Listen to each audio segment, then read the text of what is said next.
अस्सलाम वालेकुम नाज़रीन, मैं हूं रियाद आजिज़ और प्रोग्राम है फॉरेन पॉलिसी विद रियाद आजिज़। नाज़रीन, आज प्रोग्राम में हम बात करेंगे जो शोर मचा हुआ है सारे मीडिया में कि अमेरिका ने अब इशारे दे दिए हैं कि इमरान खान को रिहा वो करवाना चाहता है। यानी नई गवर्नमेंट की तरफ से जो गवर्नमेंट इन वेटिंग है, यानी डोनाल्ड ट्रंप की गवर्नमेंट जो 20 जनवरी को अपने ओहदे का हलफ उठाएंगे, तो उससे पहले उनके एलची हैं रिचर्ड ग्रैनल साहब। उन्होंने गुज़िश्ता रोज़ एक बयान में कहा कि ये हमारी वाज़ेह पॉलिसी है कि इमरान खान को रिहा किया जाए। और उन्होंने ये भी कहा कि जो स्टेट डिपार्टमेंट बातें कर रहा है वो गोलमोल बातें कर रहा है, वो उलझाने वाली बातें कर रहा है। और असल बात यह है कि हमारा जो हदफ है वो ये है कि इमरान खान को हम रिहा कराना चाहते हैं। और गवर्नमेंट ऑफ पाकिस्तान जिस तरह की पॉलिसीज़ अडॉप्ट कर रही है वो हमारे लिए नाकाबिल कबूल हैं। और भी उन्होंने बहुत सारी बातें की हैं। इस ताल्लुक़ से आज के प्रोग्राम में हम गुफ्तगू करेंगे। मेरे साथ गुफ्तगू में शरीक हैं बैनुल-अक़वामी उमूर के माहिर जनाब सरदार मोहम्मद अशरफ खान साहब। इनसे पूछते हैं इनकी क्या राय है और क्या होने जा रहा है। क्या वाकई इमरान खान को रिहा कराने के लिए अमेरिका अपनी पूरी फोर्स के साथ अमल करेगा, या ये एक डिप्लोमेटिक टैक्टिस या पाकिस्तान की हुकूमत को अंडर प्रेशर लेने के तरीके हैं। अस्सलाम वालेकुम जनाब सरदार मोहम्मद अशरफ खान साहब। सर, क्या आप इस बयान पे, स्पेशली जो रिचर्ड ग्रैनल का बयान है, इस पे किस तरह रद्दअमल देते हैं? आप क्या समझते हैं, क्यों, किन हालात में ये बयान दिया गया और क्या इसके अहदाफ क्या हैं? देखिए, इसमें दो तीन चीज़ें बहुत क्लियरली समझनी चाहिए कि इस वक्त पाकिस्तान में हो क्या रहा है। पाकिस्तान में 9 मई के हवाले से कुछ फौजी अदालतों में सज़ाएं हुई हैं और जो फौजी तर्जुमान है उन्होंने ये कहा है कि मास्टरमाइंड्स को सज़ा देना ज़रूरी है। तो जब तक मास्टरमाइंड को सज़ा नहीं देंगे तो हमारी तशफ़ी नहीं होगी। तो अब इससे इस बात का ख़दशे का इजहार होता है या इंडिकेशन मिलता है कि मिलिट्री एस्टेब्लिशमेंट इमरान खान के सिलसिले में भी अगर उनके ख़िलाफ़ उनको सबूत मिलते हैं उनके 9 मई के हवाले से, तो मिलिट्री एस्टेब्लिशमेंट उनको स्पेयर नहीं करेगी। अच्छा, ये तो बुनियादी बात। दूसरी बात है कि पाकिस्तान के अंदर भी और पाकिस्तान से बाहर भी यूरोपियन कम्युनिटी ने भी और दूसरे जो इदारे वहाँ भी, बरतानिया ने भी, पाकिस्तान में ये जो फौजी अदालतों से सजाएं हैं इस पे बरतानिया ने भी रद्दअमल दिया है, यूरोपियन यूनियन ने भी दिया है और अमेरिका ने भी, तीनों मुल्कों ने दिया। तो इन तीनों मुल्कों ने जो है वो मिलिट्री अदालतों से सिविलियन को सजा देने के खिलाफ आवाज उठाई है। ठीक है, वो इंटरनेशनल कोई कन्वेंशन है उसके हिसाब से उन्होंने कहा कि आपने वॉयलेशन किया। देखिए, ये बात है भी सही कि और पाकिस्तान के कॉन्स्टिट्यूशन में भी लिखा है कि भाई, लेकिन इसमें एक बड़ा अहम नुक्ता यह है कि इमरान खान के दौर में भी तकरीबन 29 लोगों को इस तरह की सजाएं हुई थी और यूरोपीय यूनियन ने तब भी इस तरह के स्टेटमेंट जारी किए थे। लेकिन ना अमेरिका की तरफ से कोई स्टेटमेंट आया था, ना बरतानिया की तरफ से उस वक्त कोई स्टेटमेंट आया था, और उसमें बस एक स्टेटमेंट की हद तक की वो बात महदूद थी, उससे आगे बात नहीं बढ़ी। बात थोड़ा इसमें ये है, तो एक तो ये है कि एक बड़ा जो इन्वायरमेंट बन रहा है और बन रहा है कि जी पाकिस्तान में जो मिलिट्री एस्टेब्लिशमेंट है उसका जो पावर है या उसका जो इन्फ्लुएंस है on the affairs of the state and government वो और बढ़ गया है और मजबूत हो गया। अच्छा, अब इसमें जो दुनिया भर में पॉलिटिकल गवर्नमेंट्स हैं वो इस बात को अच्छी नज़र से नहीं देखती हैं, अच्छा पॉजिटिव इंडिकेशन नहीं लेती हैं। अब पाकिस्तान के जो इंटरनेशनल पाकिस्तान की जो पोजीशन थी वो अब वैसी नहीं रही है कि जैसे अमेरिका को पाकिस्तान की बहुत ज़रूरत है तो पाकिस्तान में होने वाले हर वाक़े पे वो खामोश रहेगा, या पैसे देगा तो कैसे खर्च होते हैं तो उस पर भी आंखें बंद करेगा। इसी तरह से वो बाहर से बोलेंगे, अंदर से कुछ नहीं करेंगे। तो थोड़ी बहुत तब्दीली बहरहाल आई हुई है, अगरचे कि ये मुकम्मल पाकिस्तान जो है वो ग्लोबली और रीजनली जो इंटरनेशनल अफेयर्स हैं उसमें माइनस नहीं हुआ है। Pakistan is an effective partner in the whole issue. America के पॉइंट ऑफ व्यू से पाकिस्तान का जो नज़दीक होना है चाइना के ख़ास तौर पर स्ट्रेटेजिक उसमें और डिफेंस इंडस्ट्री में, और उस पर पाकिस्तान का जो डिपेंडेंस है वो अमेरिका से कम हो रहा है, चाइना की तरफ ज़्यादा बढ़ रहा है। तो वो उनके लिए एक कंसर्न है और उसको वो किसी हद तक न्यूट्रलाइज करने की कोशिश करते हैं। तो इसके लिए 2-3 तरीके हैं उनके। एक तो ये है कि पाकिस्तान की फौज के जो कमज़ोर पहलू हैं उनको एक्सप्लॉइट करें, ठीक है, एक बात। दूसरी बात ये है कि कोशिश की जाए कि पाकिस्तान में जो सिविलियन या कॉन्स्टिट्यूशनल प्रोसेस है उसको किसी न किसी तरह थोड़ा बहुत पॉलिटिकल प्रोसेस को स्ट्रेंथन किया जाए। वो भी सिर्फ as a matter of policy नहीं है और एज ए एब्सोल्यूट फिलोसफिकल या डिसीजन या स्ट्रेटेजिक बात नहीं है कि जी पाकिस्तान में हमें जो है वो सिविलियन अथॉरिटी को ही बात करनी है। तो फिर भाई आप फौज के सरबराह से क्यों बात करते हो? आप उसके साथ क्यों प्यार मोहब्बत करते हो? आप कहो भाई हम तो वज़ीर ख़ारजा से बात करेंगे, हम वज़ीर आज़म से बात करेंगे। बल्कि पिछली दफ़ा इमरान खान के वक्त में CIA का चीफ आया था पाकिस्तान, तो वो इमरान खान से मिला ही नहीं था, वो आर्मी चीफ से और ISI के चीफ से मिलके चला गया था। ठीक है, तो CIA का चीफ तो वैसे भी कंसर्न नहीं करता ना, वो तो सही जगह पे मिला था। अच्छा, वो मेरा मतलब ये है कि जो इस कॉन्टेक्स्ट में ज़रा देख के समझना चाहिए कि अमेरिका के जो इशारे हैं वो कोई बहुत बड़ा इम्पैक्ट अब नहीं है। पाकिस्तान के ऊपर अब अमेरिकन डिपेंडेंस काफ़ी कम हो गया है और पाकिस्तान की एस्टेब्लिशमेंट भी अपने इधर उधर हाथ पांव मार के कुछ न कुछ अपना लिए करती रहती है। लेकिन बहरहाल इंटरनेशनली और पॉलिटिकली इसके इम्प्लीकेशंस हैं। ठीक है, अब इमरान खान को वो रिहा करा सकते हैं या नहीं करा सकते, वो तो जब भुट्टो को फांसी दे आप ये कह रहे हैं कि जो पॉलिसी है अमेरिकन गवर्नमेंट की और जिस तरीके के स्टेटमेंट्स हैं वो असल में रियासत पाकिस्तान को दबाव में लाने के लिए, हुकूमत पाकिस्तान से उसका कोई ताल्लुक नहीं, या इमरान खान को फ्री कराने में कोई बहुत ज़्यादा दिलचस्पी नहीं रखते। अलबत्ता ये कि एज एन इशू वो इसको यूज़ कर रहे हैं। डू यू वांट टू से this?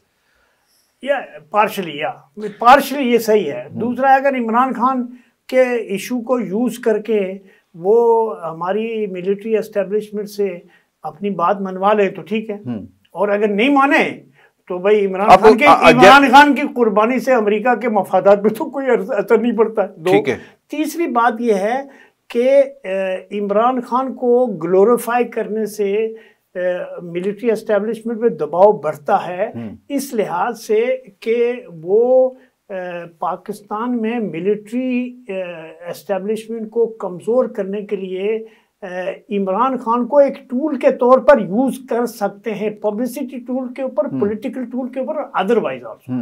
So it is in the best interest of Pakistan military establishment कि इमरान खान को सिविलियन अदालत में ट्राई करें। अगर उसको सजा हो जाए तो ठीक है, नहीं हो जाए तो भाई उसको आज़ाद है।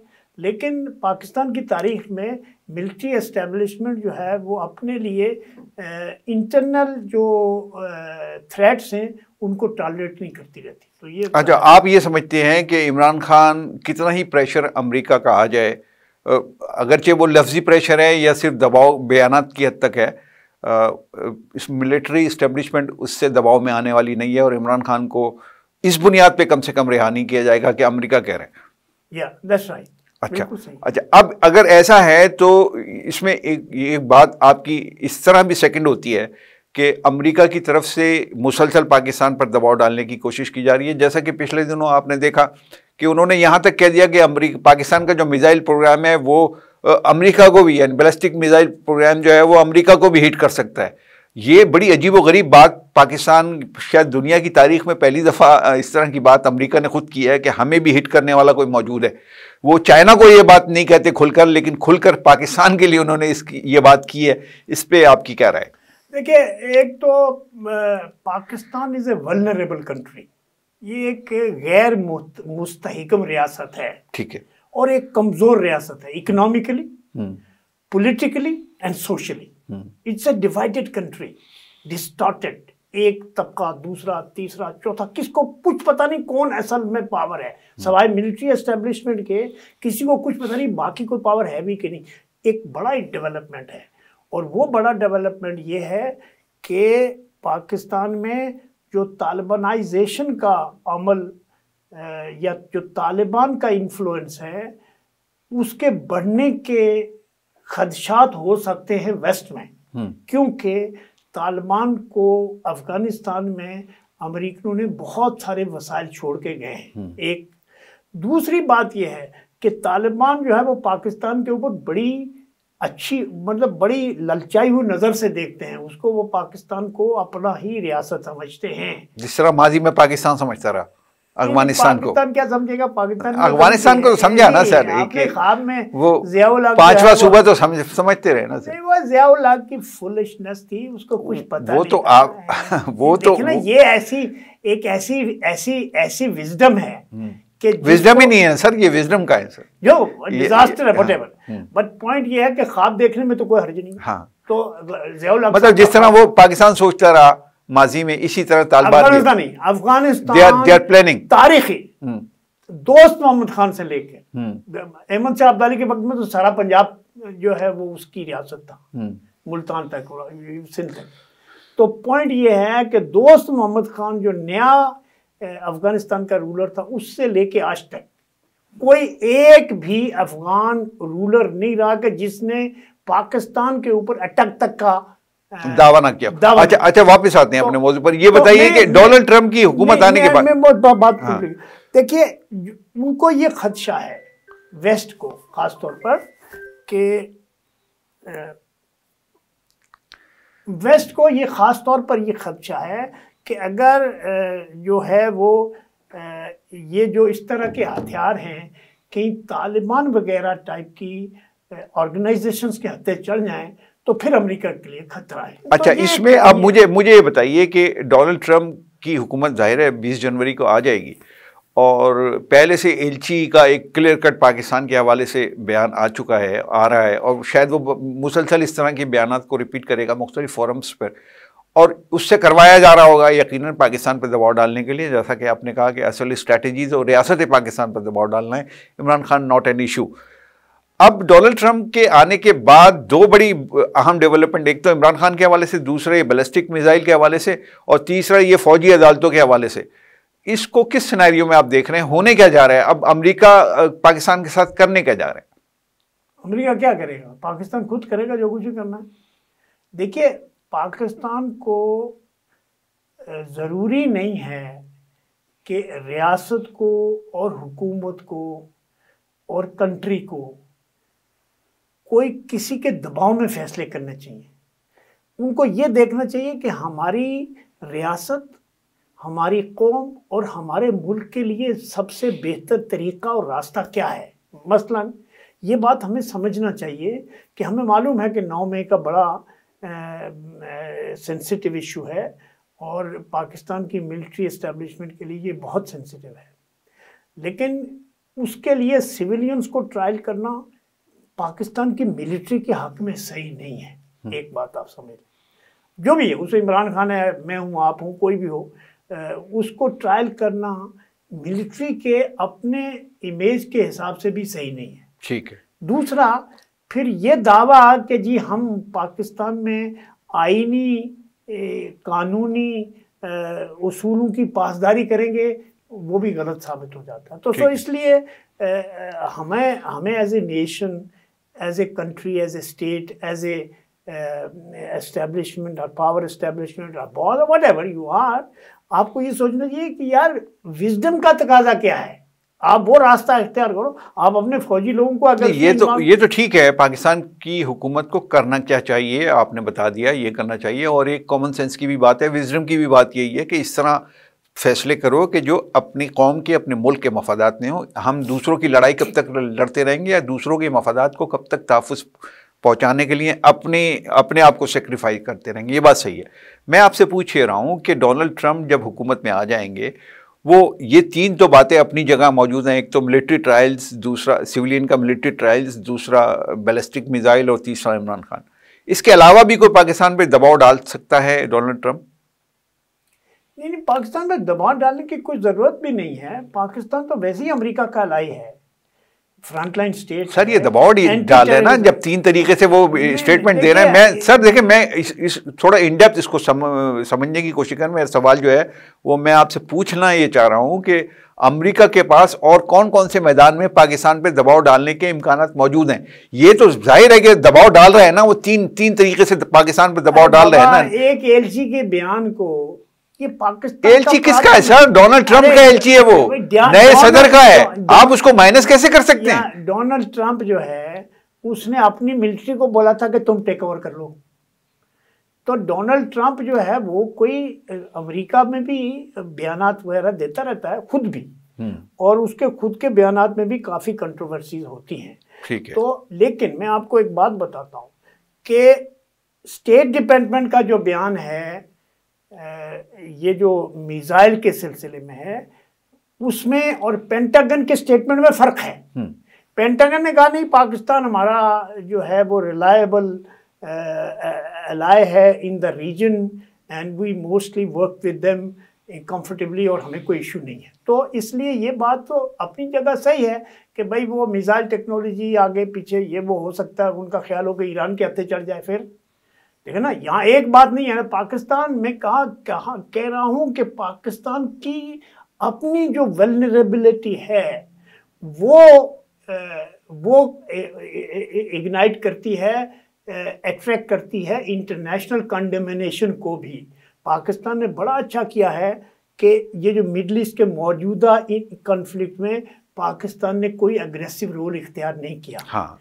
इवन ईरान और इजराइल के झगड़े में, हमास और इजराइल के झगड़े में, इवन शाम और इजराइल और शाम और जो बशारुल असद वाला इशू है उसमें भी पाकिस्तान ने कोई एक्टिव रोल अदा नहीं किया, which is a very good thing to do. आप अपनी रियासत को मैनेज करो यार। 25 करोड़ मुल्क है, दुनिया का बड़ा 5वां बड़ा मुल्क है, तो तीसरी चौथी बड़ी फौज है। आप अगर मैनेज नहीं कर सकते हो टेररिज्म का, अभी बड़ा अच्छा हुआ है कि मैंने सुना है कि वहाँ पाकिस्तान एयरफोर्स ने कार्रवाई की है और तालिबान मिलिटेंट्स को मारा।